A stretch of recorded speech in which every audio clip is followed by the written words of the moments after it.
போன வாரம் வந்து ஒரு புது மெசேஜை வந்து ஆரம்பித்தோம். லிவ் லைக் ஜீசஸ், ஏசு கிறிஸ்துவை போல் அந்த பூமியில் நம்ம வாழணும் அப்படின்னு சொல்லி அதில் வந்து முதலாவது காரியம் டிசர்ன்மெண்ட்டை குறித்து வந்து பார்த்தோம். பகுத்தறிவோட நல்ல ஒரு அறிவு கூர்மையோடு நம்ம வந்து என்ன பண்ண இந்த உலகத்தில் வாழணும், எது சரி எது பொய் அப்படி சொல்லி ஆராய்ந்து பார்த்து வாழணும் அப்படி சொல்லி நம்ம பார்த்தோம். அந்த மெசேஜை வந்து நெக்ஸ்ட் வீக்லேருந்து நம்ம வந்து கண்டினியூ பண்ணலாம்.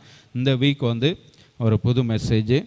இதில் வந்து என்னென்னா, இந்த உலகத்தில் வந்து நம்ம நிறைய பேரை வந்து நம்ம மீட் பண்ணுவோம், நிறைய பேரை வந்து சந்திப்போம்.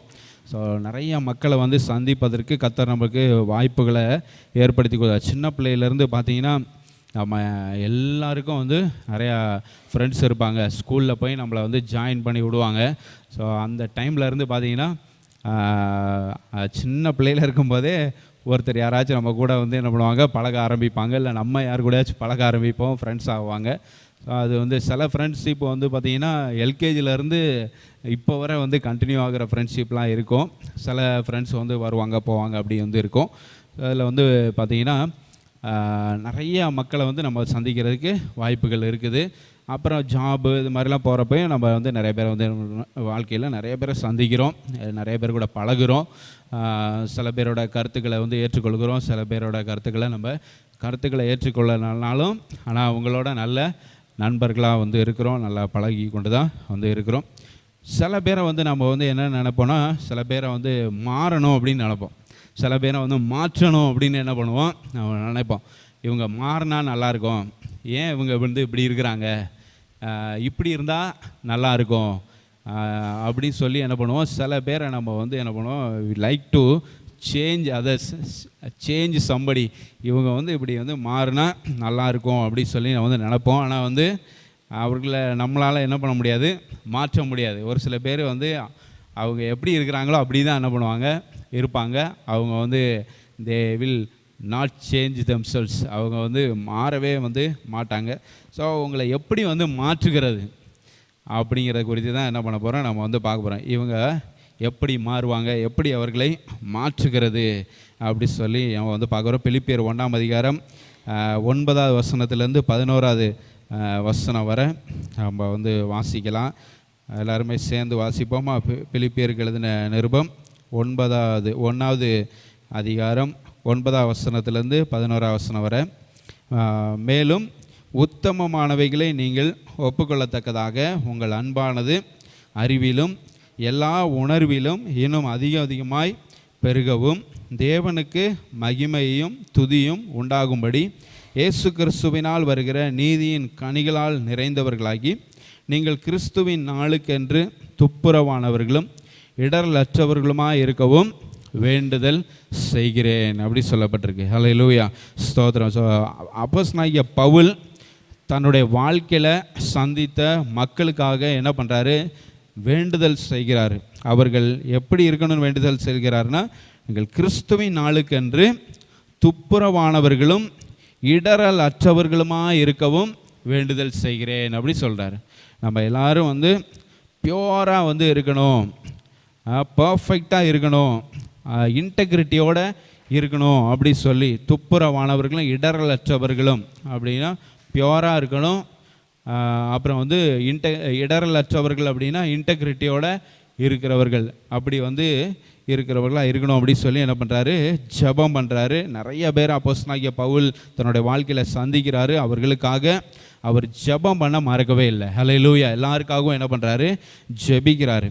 ஸோ இதில் வந்து பார்த்திங்கன்னா நிறைய பேரை நம்ம வந்து இவங்க மாறினா நல்லாயிருக்கும், அவங்க மாறினா நல்லாயிருக்கும் அப்படின்னு சொல்லி நம்ம வந்து சொல்கிறோம். ஆனால் வந்து யாரையும் நம்மளால் என்ன பண்ண முடியல, மாற்ற முடியல. நம்ம வந்து எவ்வளோ தான் அட்வைஸ் பண்ணாலும், எவ்வளோ தான் ஆலோசனை கொடுத்தாலும் சில பேர் வந்து என்ன பண்ண மாட்டாங்க, மாறாமல் அவங்க அப்படி தான் வந்து என்ன பண்ணுவாங்க, இருப்பாங்க.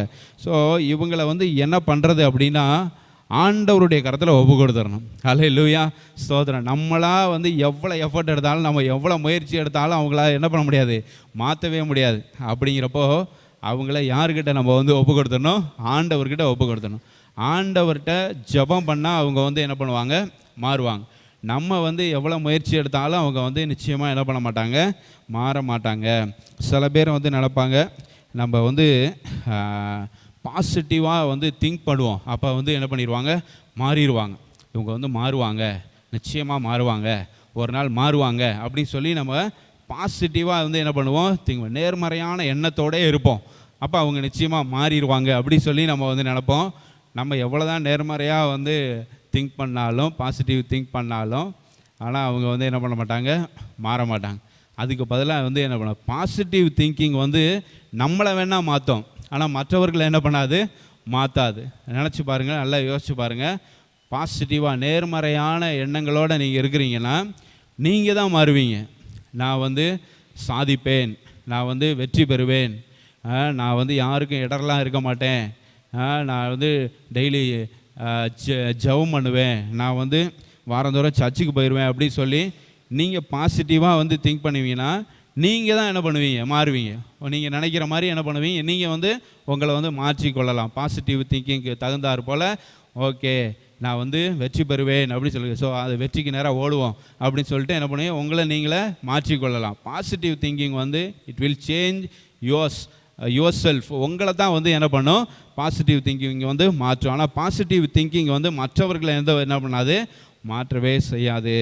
ஆனால் ஒரு காரியம்தான், positive prayer will change others.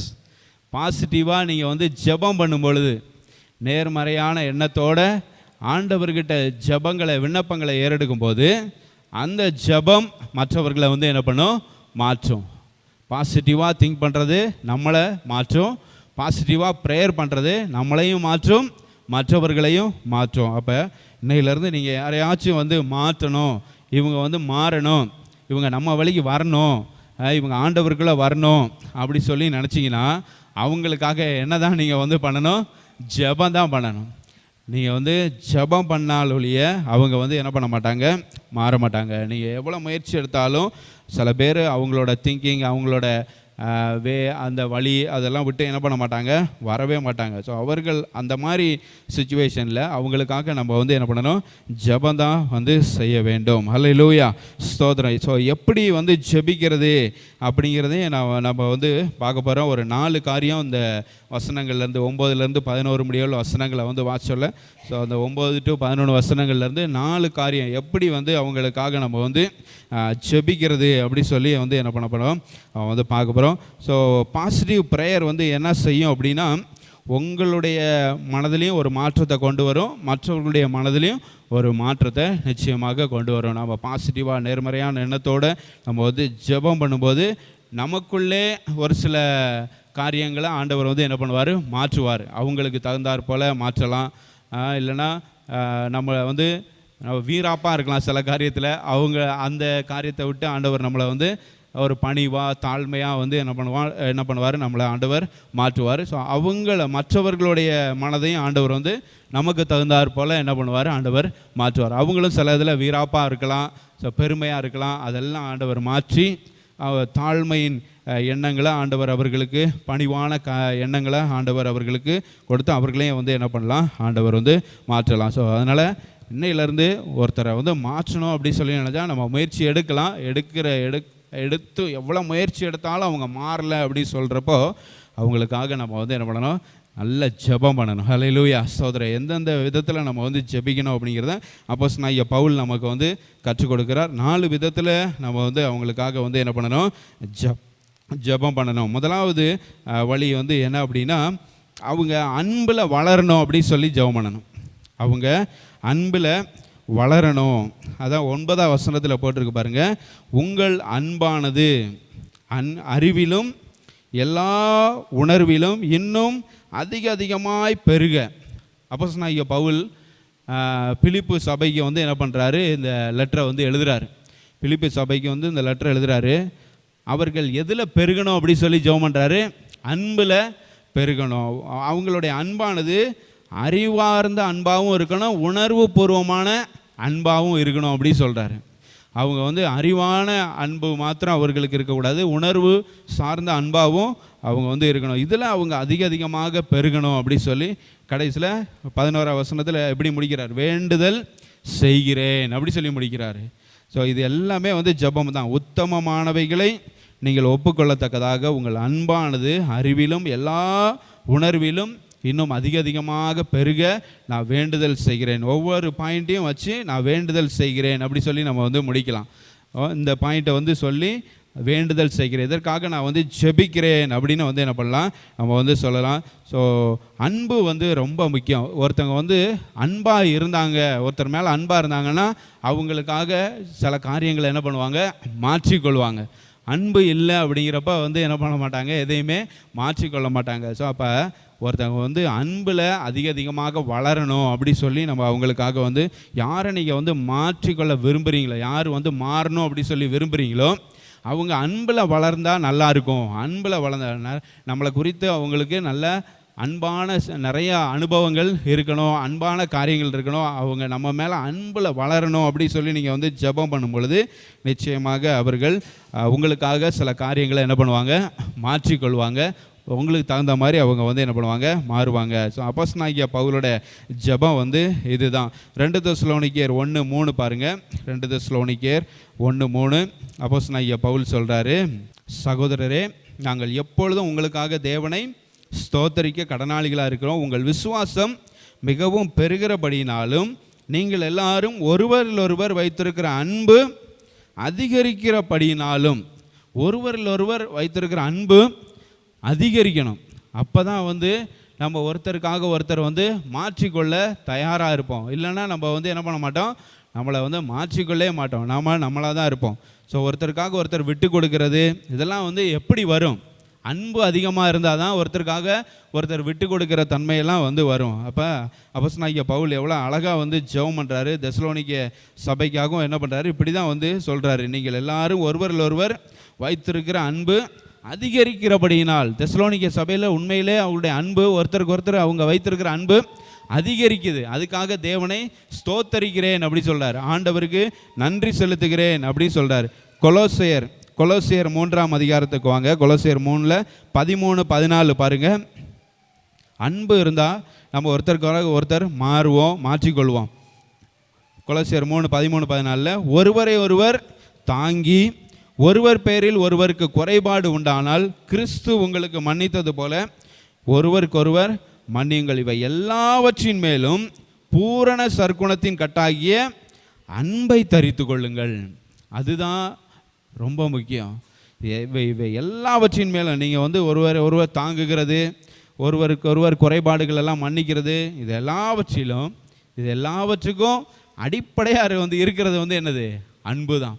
So அன்பு இருந்தால் நீங்கள் கண்டிப்பாக ஒருவர் தாங்குவீங்க. அன்பு இருந்தால் ஒருவருக்கு ஒருவர் குறைபாடுகள், ஒரு சில பேருக்கு ஒரு சில காரியங்களில் குறை இருக்கும், அதெல்லாம் வந்து சகித்து கொண்டு அவர்களை அதில் மன்னித்து வாழ்வதற்கு பூரண சற்குணத்தின் கட்டாகிய அன்பை தரித்து கொள்ளுங்கள். அன்போடு இருக்கிறது ரொம்ப அவசியம். ஸோ அன்பு இருந்தால் நம்ம இன்னொருத்தருக்காக வந்து மாறுவோம், இன்னொருத்தர் நமக்காக மாறுவாங்க. ஸோ அவர்கள் அன்பில் வளரணும், அன்பில் இன்னும் அதிகமாக அவங்க பெருக வேண்டும் அப்படின்னு சொல்லி ஜெபிக்கிறது ரொம்ப அவசியம். பிலமோனுக்கு பவுல் வந்து பிலமோனுக்கு எழுதுகிற நிருபத்துக்கு வாங்க. அதில் 7வது வசனத்தை வந்து பார்த்தீங்கன்னா, சகோதரனே பரிசுத்தவான்களுடைய உள்ளங்கள் உம்மாலே இளைப்பாறினபடியால் உம்முடைய அன்பினாலே மிகுந்த சந்தோஷமும் ஆறுதலும் அடைந்திருக்கிறோம். இங்கே வந்து பிலமோனுக்கு அப்போஸ்தலனாகிய பவுல் எழுதுகிறாரு. பிலமோன் வந்து ஒரு உடன் ஊழியர் மாதிரி. அங்கே 1ஆம் வசனத்தில் அதான் போட்டிருக்காரு பாருங்கள், எங்களுக்கு பிரியமுள்ளவனும் உடன் வேலையாளுமாய் இருக்கிற பிலமோனுக்கு இந்த லெட்டர் எழுதுகிறாரு. இந்த லெட்டர் எழுதும்போது யாரை குறித்து எழுதுகிறாருன்னா, ஒனேசிமுவை குறித்து என்ன பண்ணுறாரு, எழுதுகிறார். ஒனேசிமு வந்து பிலமோனுடைய வீட்டில் ஒரு வேலைக்கார மாதிரி இருக்கிறாப்புல, நல்லா தான் இருந்தாப்புல. ஆனால் வந்து திடீர்னாப்புல ஏதோ ஒன்று திருடிட்டாப்புல, இல்லை ஏதோ ஒன்று செஞ்சுட்டு என்ன பண்ணிட்டாப்புல, வீட்டை விட்டு ஓடிட்டாப்புல. அங்கே ஓடின இடத்துல அப்போஸ்தலனாகிய பவுலை ஒனேசிமு வந்து சந்திக்கிறாரு. ஒனேசிமு வந்து ஒனேசிமுவை அப்போஸ்தலனாகிய பவுல் நல்ல வார்த்தைகளை சொல்லி அவர் வந்து என்ன பண்ணுறாரு, திருத்திடுறாரு, ஆவிக்குள்ளாக நடத்துகிறாரு, ஆண்டவருக்குள்ளாக என்ன பண்ணிடுறாரு, நடத்திடுறாரு. இப்போ பிலமோனுக்கு இந்த லெட்டர் எழுதி ஒனேசிமுவை நீ சேர்த்துக்க அப்படின்னு சொல்கிறாரு. அதான் இந்த லெட்ரு, வேறு ஒன்றுமே இல்லை. ஒருத்தர் வந்து வீட்டை விட்டு என்ன பண்ணுறாரு, வேலையாள் ஓடி வந்துட்டார். அவரை திரும்ப என்ன பண்ண, நீ வந்து உன்னிடத்துல வந்து சேர்த்துக்கொள் அப்படின்னு வந்து சொல்லி தான் இந்த லெட்டரை வந்து பிலமோனுக்கு வந்து என்ன பண்ணுறாரு, எழுதுகிறாரு. அதில் உம்முடைய அன்பினாலே, பிலமோனுடைய அன்பினாலே மிகுந்த சந்தோஷமும் ஆறுதலும் அடைந்திருக்கிறோம். நாங்கள்லாம் உன்னுடைய அன்பினால ரொம்ப சந்தோஷமும் ஆறுதலும் அடைஞ்சிருக்கிறோம். அதே மாதிரி இந்த அன்பு ஒனேசிமுவுக்கும் என்ன பண்ணணும், கிடைக்கணும். அவன் மேலே நீ வந்து அன்பாயிரு, நிச்சயமாக உனக்கு அவன் வந்து எல்லா விதத்திலும் உதவியாக இருப்பான் அப்படின்னு சொல்லி என்ன பண்ணுறாரு அப்போஸ்தலனாகிய பவுல் இந்த லெட்டரை வந்து எழுதுகிறார். ஹல்லேலூயா. அப்போ வந்து அன்பு மிகுந்துச்சு. அன்பு ஒருத்தருக்கு ஒருத்தர் நம்ம அன்பு செலுத்தினோம் அப்படின்னா அதன் மூலமாக நம்மளுக்கு என்ன கிடைக்குது, சந்தோஷமும் ஆறுதலும் கிடைக்குது. ஒருத்தர் நம்ம மேலே அன்பாக இருந்தாங்கன்னா நம்மளுக்கு ரொம்ப சந்தோஷமாக இருக்கும். ஸோ அதே நேரத்தில் நம்ம வந்து ஒரு சோகமான ஒரு காரியம் இல்லை நம்ம துக்கமான ஒரு வேலையில் அவங்க நம்மளுக்கு ரொம்ப ஆறுதலாகவும் இருப்பாங்க. நம்ம மேலே அன்பு வைத்திருக்கிறவங்க நமக்கு ரொம்ப ஆறுதலாகவும் இருப்பாங்க. சந்தோஷமான நேரத்தில் அவங்க நம்முடைய சந்தோஷத்தை அதிகரிக்க உதவி செய்வாங்க. நம்ம மேலே அன்பாக இருக்கிறவங்க. அதே நேரத்தில் நம்மளுக்கு ஏதாச்சும் ஒரு கஷ்டம், ஏதாச்சும் ஒரு துக்கமான ஒரு வேலை அப்படின்னா, கஷ்டமான ஒரு வேலை அப்படின்னா அவங்க நமக்கு ஆறுதலாகவும் இருப்பாங்க. அதனால் ஒருத்தரை நம்ம மாற்றணும், அவங்க நம்ம வழிக்கு வரணும், அவங்க வந்து நம்ம மேலே அன்பாக இருந்தால் தான் அப்படி வந்து மாறுவாங்க. ஹல்லேலூயா. நம்ம வழிக்கு அவங்க வருவாங்க, நம்மளுக்காக அவங்க வந்து மாறுவாங்க. ஸோ ஒருத்தரை மாற்றணும் அப்படின்னு நினைக்கிறேன் நாம, அவங்க அன்பில் வளரணும், அன்பில் பெருகணும் அப்படி சொல்லி நம்ம வந்து என்ன பண்ணணும், ஜெபம் பண்ணணும்.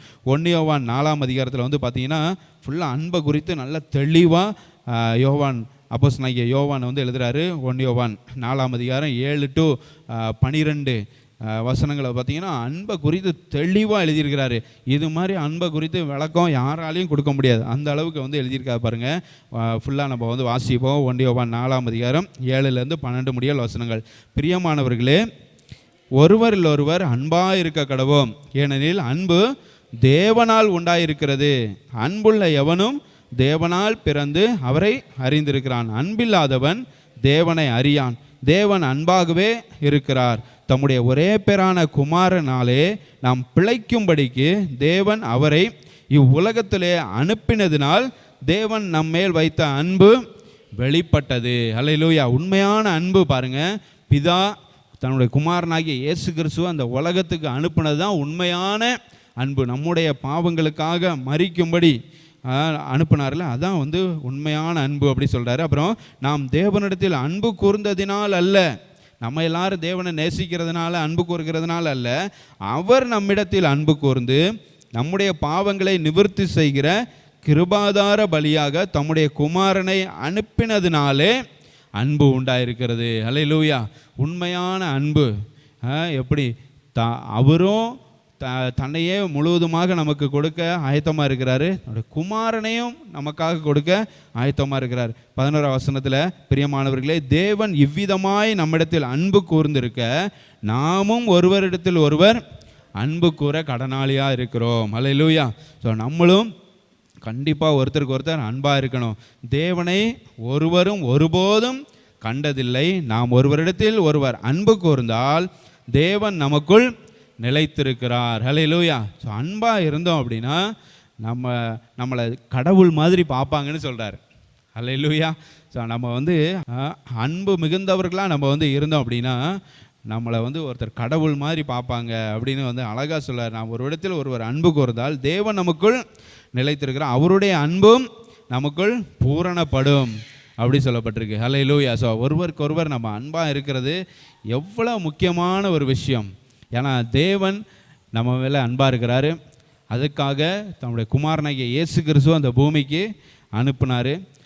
அவர் இயேசு கிறிஸ்துவும் இவ்வளவாய் உலகத்தில் அன்பு கூர்ந்தார், தன்னையே கொடுத்து, தன்னையே ஜீவ பலியாக கொடுத்து இவ்வளவாய் உலகத்தில் அன்பு கூர்ந்தார்.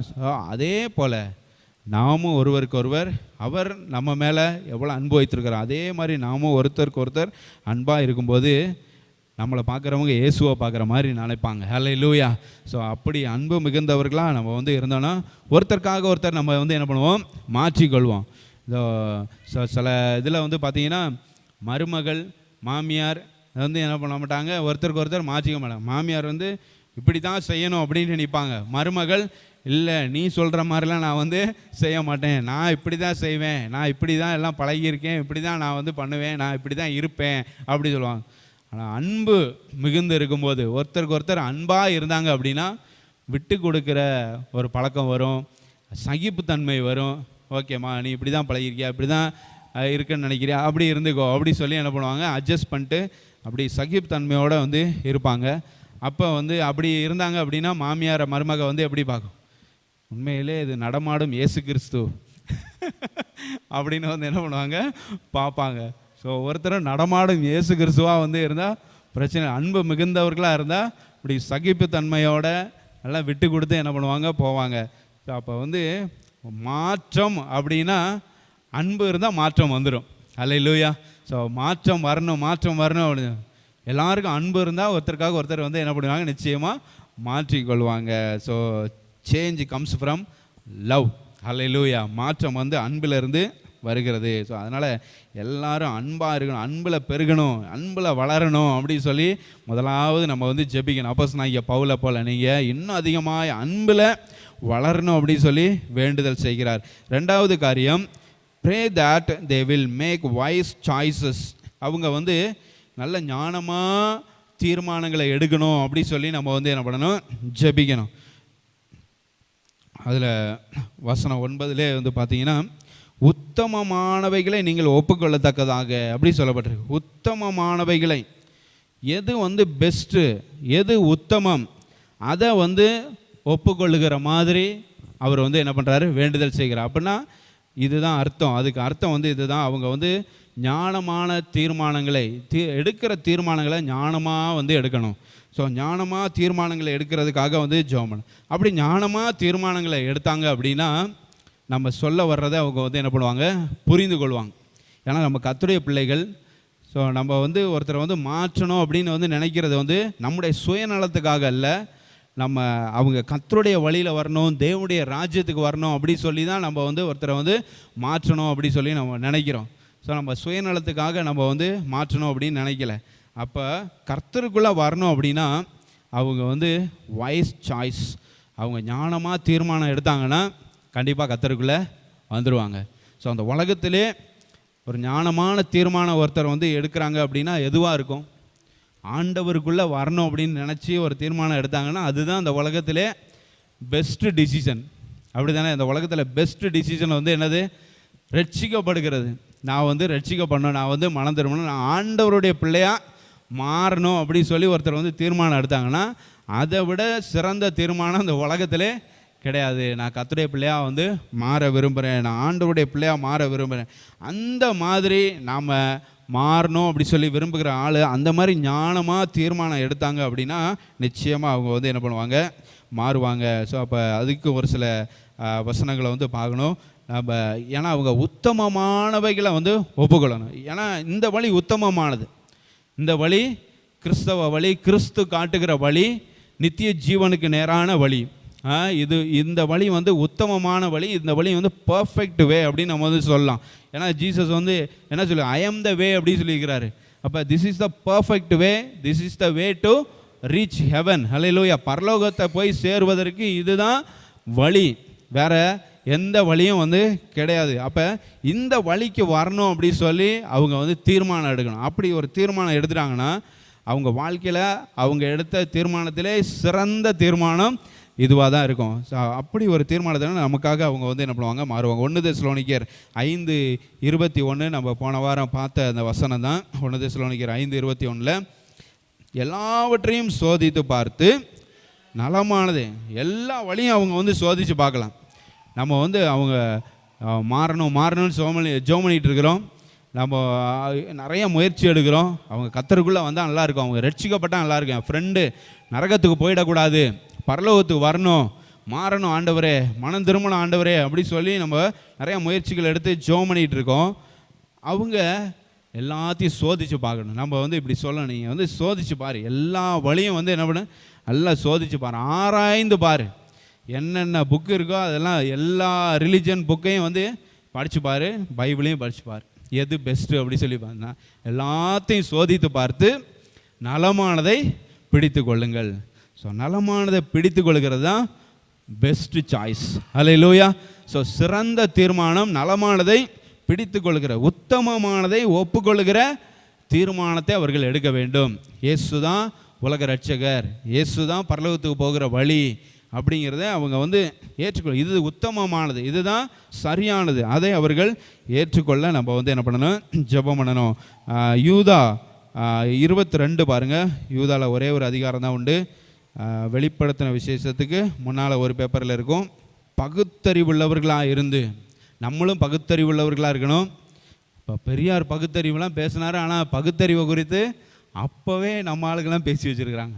அப்போஸ்தலனாகிய பவுல் அங்கே தெசலோனிக்கர் 5:21 பார்த்தோம், நீங்கள் எல்லாவற்றையும் சோதித்து பார்த்து அப்படி சொல்கிறாரு.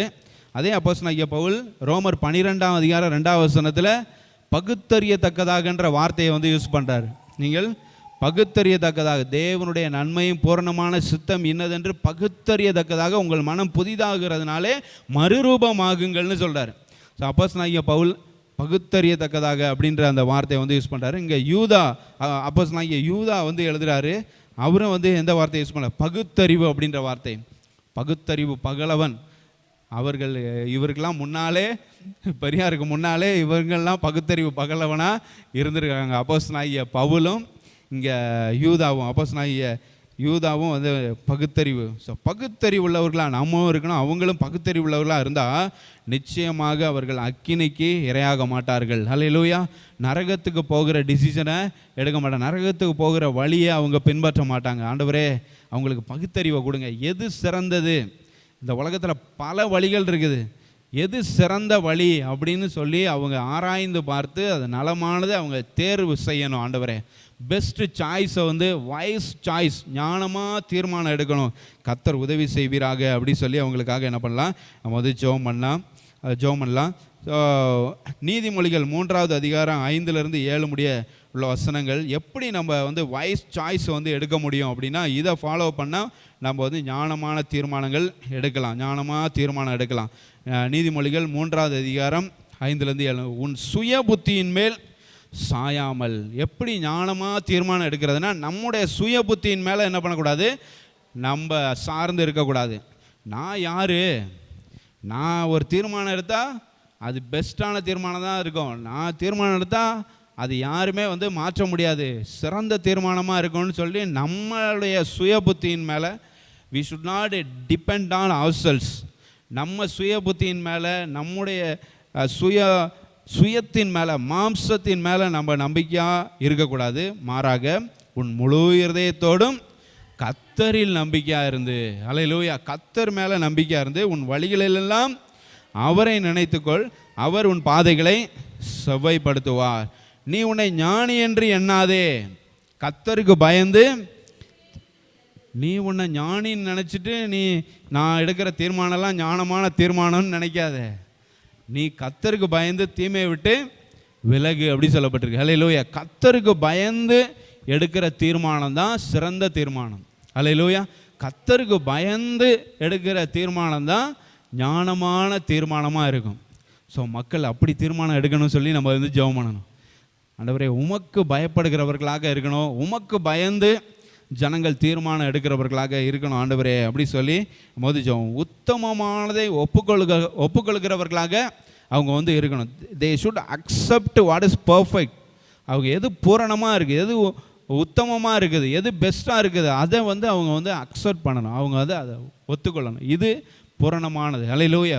பர்ஃபெக்ட் வே அப்படி சொல்லலாம். ஹல்லேலூயா. ரிலிஜன் அந்த வார்த்தை எனக்கு அது யூஸ் பண்ணுறதுக்கு எனக்கு கஷ்டமாக இருக்குது. இது மதம் அல்ல, இது வந்து வழி. ஹல்லேலூயா. பரலோகத்துக்கு போகிற வழி.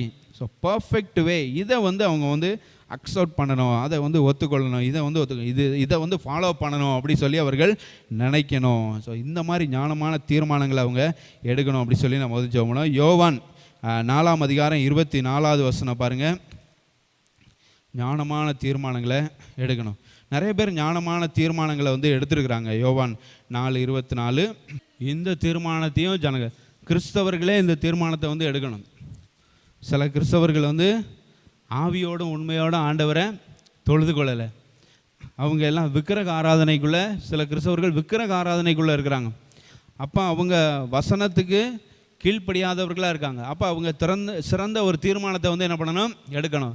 அவங்க ஞானமாக தீர்மானம் எடுக்கணும். என்ன தீர்மானம் எடுக்கணும்? ஆவியோடும் உண்மையோடும் ஆண்டவரை நான் தொழுது கொள்ளுவேன் அப்படி சொல்லி வசனத்துக்கு கீழ்ப்படிந்து ஆண்டவரை ஆவியோடும் உண்மையோடும் தொழுது கொள்ளுகிறவனாக இருப்பேன். ஸோ அப்போ அந்த கேட்டகரியில் இருக்கிறவங்க, அந்த வகையில் இருக்கிறவங்க, அந்த விக்கிரக ஆராதனையில் இருக்கிறவங்க இந்த தீர்மானத்தை எடுக்கும்படி நம்ம வந்து என்ன பண்ணணும்? ஜெபம் பண்ணணும். ஆண்டவரே, உம்மை ஆவியோடும் உண்மையோடும் தொழுது கொள்கிற மாதிரி இவங்க மாறணும், அந்த மாதிரி இவங்க தீர்மானம் எடுக்கணும் ஆண்டவரே அப்படி சொல்லி நம்ம வந்து என்ன பண்ணணும்? ஜெபம் பண்ணணும். மத்தேயு 3வது அதிகாரம் 15வது வசனம் பாருங்கள். மத்தேயு 3:15. ஞானஸ்நானம் எடுக்கணும் அப்படி சொல்லி அதுதான் இன்னும் அடுத்த பெஸ்ட்டு வந்து என்ன அப்படின்னா, ஞானஸ்நானம் எடுக்கிற ஒரு தீர்மானம். எல்லாரும் ஞானஸ்நானம் எடுக்கிற ஒரு தீர்மானத்துக்குள்ளே வரணும். ஏன்னா ஏற்றதாக இருக்கிறது அப்பொழுது அவருக்கு இடம் கொடுத்தான். உடனே இயேசு ஞானஸ்நானம் பெற்று கரையை இருக்கிறத நம்ம வந்து பார்க்குறோம். அப்போ ஞானஸ்நானம் எடுக்கிறது அப்படிங்கிற அந்த தீர்மானம், அது ஒரு தீர்மானம். ஞானஸ்நானம் எடுக்கணும் அப்படிங்கிற ஒரு இயேசு வந்து 30 வயசு வரும்போது என்ன பண்ணுறாரு? யோர்தான் நதிக்கரைக்கு போய் ஞானஸ்நானம் எடுக்கிறாரு. அப்போது என்ன சொல்கிறாருன்னா, ஞானஸ்நானம் எடுக்கிறது வந்து எதுவாக இருக்குதுன்னு சொல்ல பிறகு எல்லா நீதியையும் நிறைவேற்றுவது. அப்போ ஞானஸ்நானம் எடுக்கிறது வந்து தேவ நீதியை நிறைவேற்றுவதற்கு சமம். ஸோ அந்த தேவ நீதியை இயேசு கிறிஸ்து என்ன பண்ணார்? நிறைவேற்றினார். அப்போ நம்மளும் வந்து என்ன பண்ணணும்? தேவ நீதியை நிறைவேற்றுகிறவர்களாக நம்ம லிவ் லைக் ஜீசஸ்ன்னு சொல்ல, இயேசுவை போல வாழணும். இயேசு தேவ நீதியை நிறைவேற்றுகிறவராக இருந்தார். அப்போ நம்மளும் கண்டிப்பாக தேவ நீதியை நிறைவேற்றுகிறவர்களாக இருக்கணும். ஞானஸ்நானம் எடுக்கிறது தேவ நீதியை நிறைவேற்றுகிறதுல ஒன்று. அப்போ இந்த தீர்மானமும் நம்ம வந்து என்ன பண்ணணும்? எடுக்கணும். ஞானஸ்நானம் எடுக்கணும். அப்புறம் ஆண்டவராக இயேசு கிறிஸ்து கட்டளையும் கொடுத்துருக்கிறாரு. நீங்கள் என்ன பண்ணுங்க?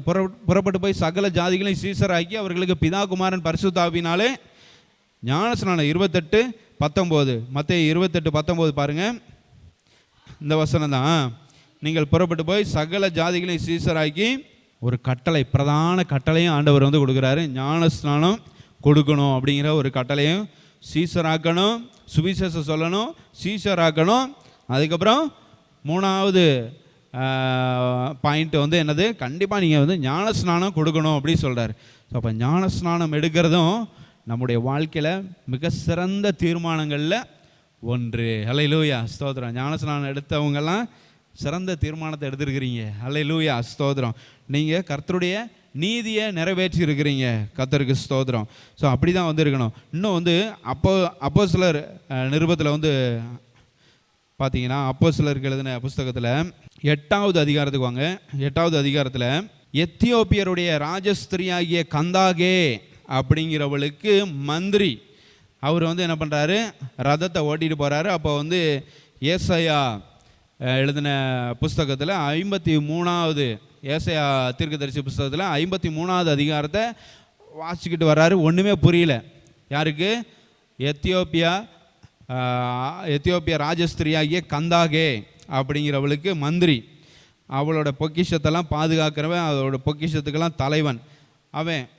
அவன் வந்து என்ன பண்ணுறான்? ஏசாயா புஸ்தகத்தை வந்து வாசிட்டு இருக்கும்போது 53வது அதிகாரத்தை வாசிக்கும் ஒன்றுமே புரியல. அப்போ வந்து ஆவியானவர் பிலிப்பை வந்து ஏவுறாரு. பிலிப், நீ போய் அந்த ரதத்தில் போய் சேர்ந்துக்கோ. அவன் ஏதோ ஒன்று வாசிக்கிட்டு இருக்கிறான், அவனுக்கு ஒன்றுமே புரியல, நீ போய் அவனுக்கு விளக்கம் கொடு அப்படின்னு சொல்கிறப்போ இவர் 36வது வசனம் 34வது வசனத்தில் வந்து பார்த்தீங்கன்னா, மந்திரி பிலிப்பை நோக்கி, தீர்க்கதரிசி யாரை குறித்து இதை சொல்லுகிறார் அப்படி சொல்லி என்ன பண்ணுறா? பிலிப்பிட்ட வந்து கேட்குறா. தம்மை குறித்தோ இல்லை வேறொருவரை குறித்தோ எனக்கு சொல்ல வேண்டும் அப்படின்னு சொல்கிறான். அப்போ பிலிப்பு வந்து பேச தொடங்குறாரு. வேத வாக்கியத்தை முன்னிட்டு இது வந்து யாரை குறித்து சொல்லப்பட்டிருக்குன்னா, இயேசு கிறிஸ்துவை பற்றி சொல்லப்பட்டிருக்கு. ஏன்னா அவர் வாசிக்கிறது வந்து பார்த்தீங்கன்னா 32வது வசனத்தில், அவர் ஒரு ஆட்டை போல அடிக்கப்படுவதற்கு கொண்டு போகப்பட்டார், மயிர் கத்திரிக்கிறவனுக்கு முன்பாக சத்தமிடாதிருக்கிற ஆட்டுக்குட்டியை போல தமது வாயை திறவாது. இந்த பகுதியை வாசிக்கிறார். இந்த பகுதியை அந்த மந்திரி வந்து வாசிக்கிறப்போ அவருக்கு ஒன்றுமே புரியல.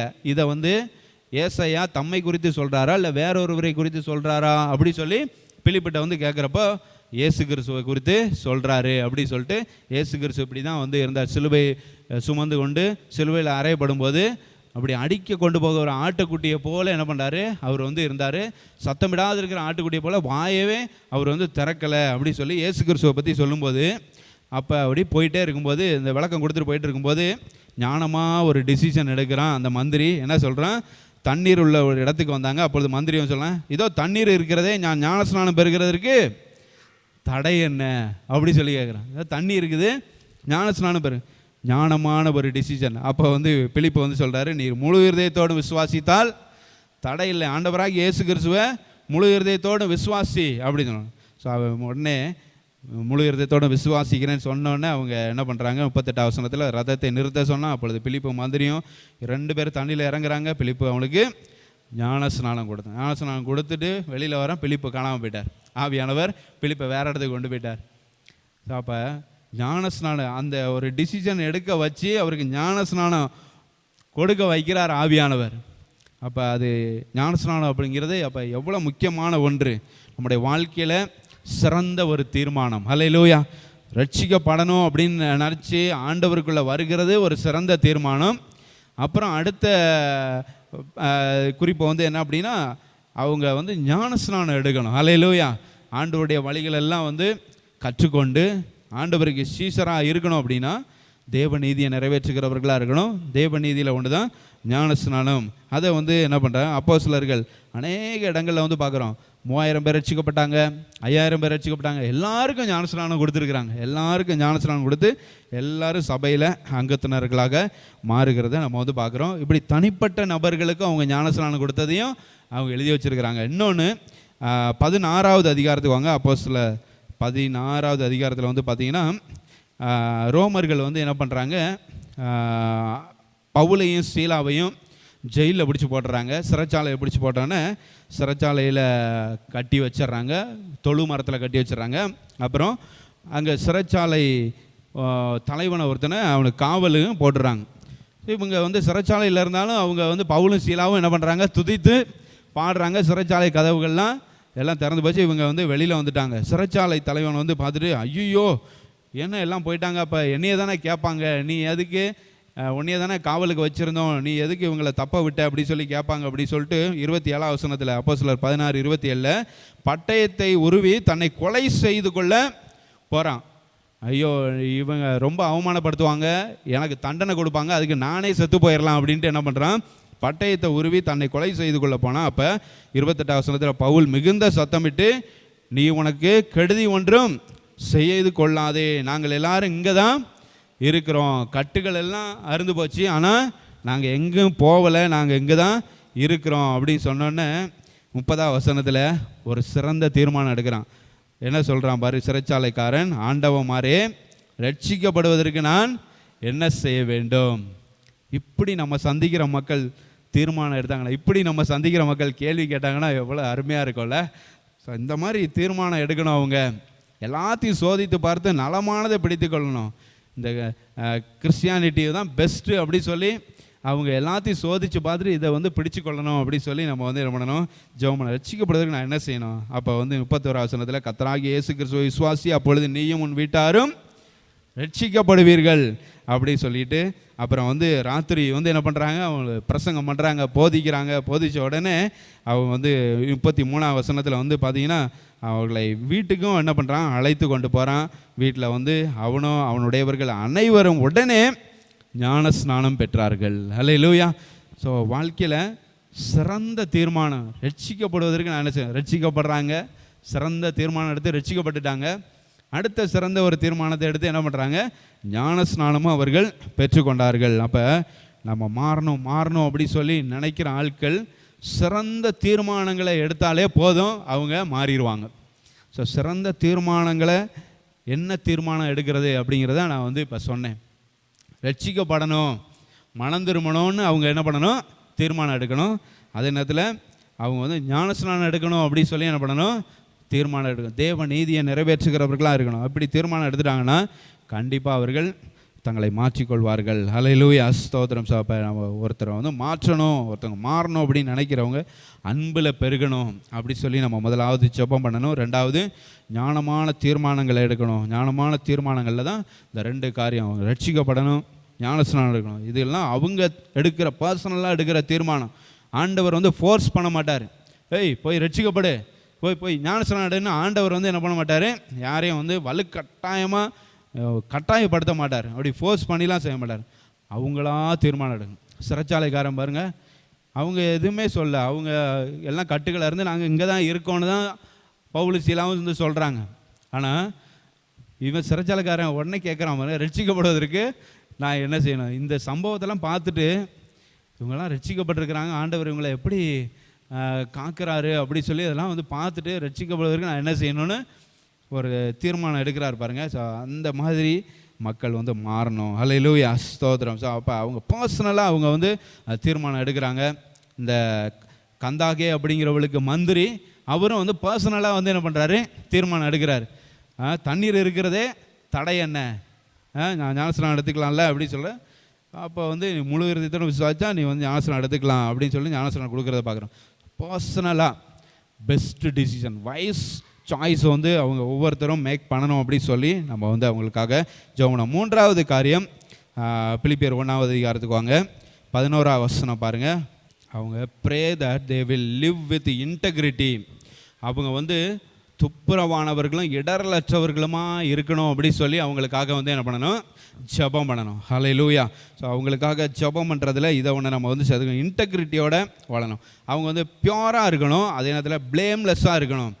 யாருக்கும் யாராலும் குற்றம் சாட்டப்படாதவர்களாக இருக்கணும். இன்டெகிரிட்டின்னா நம்மளுக்கு தெரியும், உத்தமமாக இருக்கிறது. எந்த நேரத்திலும் மற்றவங்க பார்க்குறாங்க அப்படிங்கிறதுக்காக இல்லை, மற்றவங்க பார்க்காத நேரத்துலையும் உத்தமமாக இருக்கிறது தான் இன்டெகிரிட்டி அப்படி சொல்லுவோம். ஸோ அந்த இன்டெகிரிட்டி, பிளேம்லெஸ், குற்றம் சாட்டப்படாதவர்களாக, உத்தமமானவர்களாக, பரிசுத்தமானவர்களாக இருக்கணும். அப்படி இருந்தாங்க அப்படின்னா கண்டிப்பாக வந்து என்ன பண்ணுவாங்க, அவங்க வந்து மாறுவாங்க. நம்ம ஒரு காரியம் சொல்லும்போது அதை ஏற்றுக்கொள்கிறவர்களாக இருப்பாங்க. அப்போஸ்தலர் 24:16 பாருங்கள். அப்போஸ்தலர் 24:16 அப்போஸ்தலனாகிய பவுல் சொல்கிறாரு, தேவனுக்கும் மனுஷருக்கும் முன்பாக எப்பொழுதும் குற்றமற்ற மனசாட்சி உடையவனாக இருக்க பிரயாசப்படுகிறேன், அதுக்காக நான் எல்லா எஃபர்ட்டும் எடுக்கிறேன் அப்படின்னு சொல்கிறார். ஸோ ஜனங்கள் வந்து இப்படி எஃபர்ட் எடுக்கணும். குற்றமற்ற மனசாட்சி அவங்களுக்கு இருக்கணும். குற்ற மனசாட்சியோடு இல்லை, குற்றமற்ற மனசாட்சியோட ஜனங்கள் வந்து இருக்கணும் அப்படி சொல்லி நம்ம அவர்களுக்காக வந்து ஜெபம் பண்ணும்போது அவர்கள் தங்களை மாற்றிக்கொள்வார்கள். ஹல்லேலூயா. 1 தெசலோனிக்கர் 3:13 பாருங்கள். 1 தெசலோனிக்கர் 3:13 திரும்ப வரும்பொழுது நீங்கள் எப்படி இருக்கணும், நம்முடைய பிதாவாகிய தேவனுக்கு முன்பாக பிழையற்றவர்களாக இருக்கணும், பரிசுத்தம் உள்ளவர்களாக இருக்கணும். இது மாதிரி ஜனங்கள் இருந்தால் மாற்றத்தை ஏற்றுக்கொள்கிறவர்களாக இருப்பாங்க, பிழையற்றவர்கள். ஏன்னா நம்ம சொல்ல போகிற காரியம் பிழையுள்ள காரியம் அல்ல. நம்ம வந்து கிறிஸ்தவத்தை குறித்து சொல்ல போகிறோம், கிறிஸ்துவ குறித்து சொல்ல போகிறோம். இது வந்து பிழையற்றது, எந்த ஒரு பிழையும் இல்லாதது, மாசற்ற இயேசு கிறிஸ்துவ குறித்து வந்து சொல்ல போகிறோம். ஸோ அப்போ அவங்களும் மாசற்றவர்களாக இருந்தாங்கன்னா, குற்றம் சாட்டப்படாதவர்களாக இருந்தாங்க, பரிசுத்தமானவர்களாக இருந்தாங்கன்னா கண்டிப்பாக பரிசுத்தமானவர்கள் பரிசுத்தமானதை ஏற்றுக்கொள்வார்கள். அல்லேலூயா. சுத்தமானவர்கள் சுத்தத்தை ஏற்றுக்கொள்வாங்க. அவங்க அசுத்தமாக இருந்தால் தான் இதெல்லாம் நம்மளால் ஃபாலோ பண்ண முடியாது. இயேசு பரிசுத்தமானவர், அசுத்தமானவர்கள் சுத்தமானதை ஃபாலோ பண்ண விரும்ப மாட்டாங்க. ஸோ அவங்களும் சுத்தமாக இருக்கணும் அப்படி சொல்லி நம்ம வந்து சொல்லணும். அவங்க மாறணும் அப்படின்னு நினைக்கிற நாம அவங்க சுத்தமாக இருக்கணும், பரிசுத்தமாக இருக்கணும், மாசற்றவர்களாக இருக்கணும், குற்றமற்ற மனசாட்சியுடையவர்களாக இருக்கணும் அப்படி சொல்லி நம்ம ஜெபம். 5:23 அதே 1 தெசலோனிக்கர் 5:23 பாருங்கள். நம்முடைய கர்த்தராகிய இயேசு கிறிஸ்து வரும்போது நம்ம குற்றமற்றதாக இருக்கணும், குற்றமற்ற மனசாட்சியுடையவர்களாக நம்ம இருக்கணும், பரிசுத்தம் உள்ளவர்களாக இருக்கணும். பரிசுத்தம் உள்ளவர்களாக இருந்தால் தான், குற்றமற்ற மனசாட்சி உடையவர்களாக இருந்தால் தான் நம்ம வந்து இயேசு கிறிஸ்துவோட பரலோகத்தில் இருக்க முடியும். இயேசு கிறிஸ்து வருகிறது நமக்கு தெரியவும் செய்யும். இல்லைனா இயேசு கிறிஸ்து எப்போ வந்தார் போனார்னே நம்மளுக்கு தெரியவே செய்யாது. ஸோ பரிசுத்தம், குற்றமற்றவர்களாக இருக்கிறது மிக மிக அவசியமான ஒன்று. ஸோ அப்படி ஜனங்கள் இருக்கும்போது இந்த கிறிஸ்தவத்தை அவர்கள் வந்து என்ன பண்ணுவாங்க, ஏற்றுக்கணும். நம்ம இதுக்கு தானே நம்ம மாறணும் அப்படி சொல்லி நம்ம வந்து நினைக்கிறோம். மற்ற காரியங்கள் அதுக்காகவும் நம்ம வந்து பார்த்தோம். அன்பு இருந்தால் நம்ம மற்ற காரியங்கள் எல்லாம் மாறிடுவாங்க. சகிப்புத்தன்மை, விட்டு கொடுக்குறது எல்லாம் வந்து தானாக வந்துடும். அன்பு இருந்தால் எல்லாம் ஆகிடும். ஸோ அன்பில் பெருகணும் ஆண்டவரே அப்படி சொல்லி நம்ம வந்து ஜெபம் பண்ணி அவர்களை நம்ம சைடுக்கு மாற்றிடலாம், ஒன்றும் பிரச்சனை இல்லை. ஆனால் கிறிஸ்தவத்தை அவர்களை ஏற்றுக்கொள்ளணும் அப்படின்னா அவர்களும் சுத்தமானவர்களாக இருக்கணும், பரிசுத்தமானவர்களாக இருக்கணும், மாசற்றவர்களாக இருந்தால் தான் இந்த மாசற்ற ஆண்டவருடைய வார்த்தையை வந்து என்ன பண்ணுவாங்க, ஏற்றுக்கொள்வாங்க. ஆமாம், நானும் ரொம்ப பெர்ஃபெக்டாக இருக்கணும் தான் நினைக்கிறேன், நானும் பரிசுத்தமாக இருக்கணும் தான் நினைக்கிறேன், ஸோ இது பரிசுத்தமான ஒரு வழியாக இருக்குது, இப்போ இதை ஃபாலோ பண்ணுறேன் அப்படின்ட்டு நம்ம பக்கம் அவங்க வருவாங்க. அல்லேலூயா.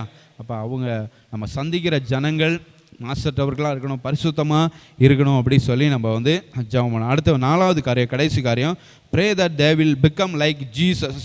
அவங்க இயேசுவை போல மாறணும் ஆண்டவரே அப்படி சொல்லி நம்ம வந்து ஜெபம் பண்ணோம். 10வது வசனம், அதே பிலிப்பியர் 1:10 பாருங்கள். தேவனுக்கு மகிமையும் துதியும் உண்டாகும்படி இயேசு கிறிஸ்துவினால் வருகிற நீதியின் கனிகளால் நிறைந்திருக்கணும். நீதியின் கனிகளால், இயேசு கிறிஸ்துவை போல. இயேசு கிறிஸ்து நீதியின் கனிகளால் நிறைந்தவர், ஆவியின் கனிகளால் நிறைந்தவர். அவரிடத்துல, இயேசு கிறிஸ்துவிடத்தில் அன்பு, சந்தோஷம், சமாதானம், நற்குணம், விசுவாசம், சாந்தம், இச்சையடக்கம் எல்லாமே இயேசு கிறிஸ்துவிடம் இருந்தது. அல்லேலூயா. நீதியின் கனி, ஆவியின் கனி எல்லாமே இயேசு கிறிஸ்துவிடம் இருந்தது. அதுபோல ஜனங்களும் மாறணும். இப்படி மாறிட்டாங்கன்னா நம்ம வழிக்கு தானாக வந்து என்ன பண்ணிடுவாங்க, வந்துடுவாங்க. ஸோ ஜனங்கள் எல்லாரும் இயேசு கிறிஸ்துவை போல மாறணும் அப்படி சொல்லி நம்ம வந்து என்ன பண்ணுவோம், ஜெபம் பண்ணுவோம். அப்படி மாறினாங்கன்னா ஆண்டவருக்கு அவர்கள் மகிமை செலுத்துகிறவர்களாக இருப்பாங்க. கொலோசியர் 1:10 பாருங்கள். கொலோசியர் 1:10, சகலவித நற்கிரியைகளுமாகிய கனிகளை தந்து தேவனை அறிகிற அறிவில் விருத்தி அடைந்து கர்த்தருக்கு பிரியமுண்டாக அவருக்கு பாத்திரராய் நடந்து கொள்ளவும். சகலவித நற்கிரியைகளுமாகிய கனிகளை தந்து இயேசு கிறிஸ்துவை போல அவர்கள் இருக்கணும் அப்படி சொல்லி நம்ம அவர்களுக்காக ஜெபம் பண்ணணும். ஸோ மற்றவர்களாக எப்படி என்ன சொல்லி ஜெபம் பண்ணுறது அப்படி சொல்லி நம்ம வந்து பார்த்தோன்னா இப்படிலாம் சொல்லி வந்து என்ன பண்ணலாம், ஜெபம் பண்ணலாம். அவர்கள் சகலவித நற்கிரியைகளுமாகிய கனிகளை அவங்க கொடுக்கணும். ஆண்டவரே, நற்கிரியைகள், அவங்கள்ட்ட நற்கிரியைகள் இருக்கணும். அவங்க செய்கிற காரியம் நல்லதுக்குன்னு செய்யணும், நன்மை செய்கிறவர்களாக அவர்கள் இருக்கணும். அதுதான் வந்து நற்கிரியைகளுக்குரிய கனி, நன்மை செய்கிறவர்களாக இருக்கணும். ஸோ அப்படி வந்து நன்மை இயேசு கிறிஸ்து இந்த பூமியில் இருக்கும்போது அப்போஸ்தலர் 10:38 சொல்லப்பட்டிருக்கு, நன்மை செய்கிறவராய் சுற்றி திரிந்தார் அப்படி சொல்லப்பட்டிருக்கு. இயேசு கிறிஸ்து இந்த உலகத்தில் எப்படி சுற்றி திரிந்தாரா, நன்மை செய்கிறவராய் சுற்றி திரிந்தார். ஸோ அதே மாதிரி ஜனங்கள், நம்ம மாறணும்னு ஆசைப்படுகிற ஜனங்கள் நன்மை செய்கிறவர்களாக மாறணும். அப்போ அவங்க இயேசு கிறிஸ்து போல் மாறினாங்கன்னா என்ன பண்ணிடுவாங்க, நன்மை செய்கிறவர்களாக இருப்பாங்க. யாக்கோபு 3:18 வாங்க. யாக்கோபு 3:18. நீதியின் கனினா என்ன அப்படி சொல்லி நம்மளுக்கு ஒரு கொஸ்டின் வரும். நீதியின் கனினா என்ன? நீதியின் கனியானது டெஃபனேஷன் கொடுக்கப்பட்டிருக்கு, சமாதானத்தை நடப்பிக்கிறவர்களாலே சமாதானத்திலே விதைக்கப்படுகிறது. இப்போ நீதியின் கனி அப்படின்னா என்ன? எல்லாரோட சமாதானமாக இருக்கிறது, அதுதான் நீதியின் கனி. வெறுப்போட, பொறாமையோட, எரிச்சலோட இருக்கிறதல்ல, எல்லாரோடையும் சமாதானமாக இருக்கிற, சமாதானத்தை நடப்பிக்கிறவர்களாலே, சமாதானம் பண்ணுகிறவர்களாலே சமாதானத்தில் விதைக்கப்படுகிறது அப்படி சொல்லப்பட்டிருக்கு. ஸோ சமாதானம் பண்ணுகிறது அதுதான் நீதியின் கனி அப்படி சொல்லி யாக்கோபு, அப்போஸ்தலனாகிய யாக்கோபு சொல்லுகிறத நம்ம பார்க்குறோம். அப்புறம் யோவான் 15வது அதிகாரம் நம்ம எல்லாருக்கும் தெரிஞ்சது, அதுதான் நம்ம இந்த மாதம் வாக்கு தத்தமும் கூட.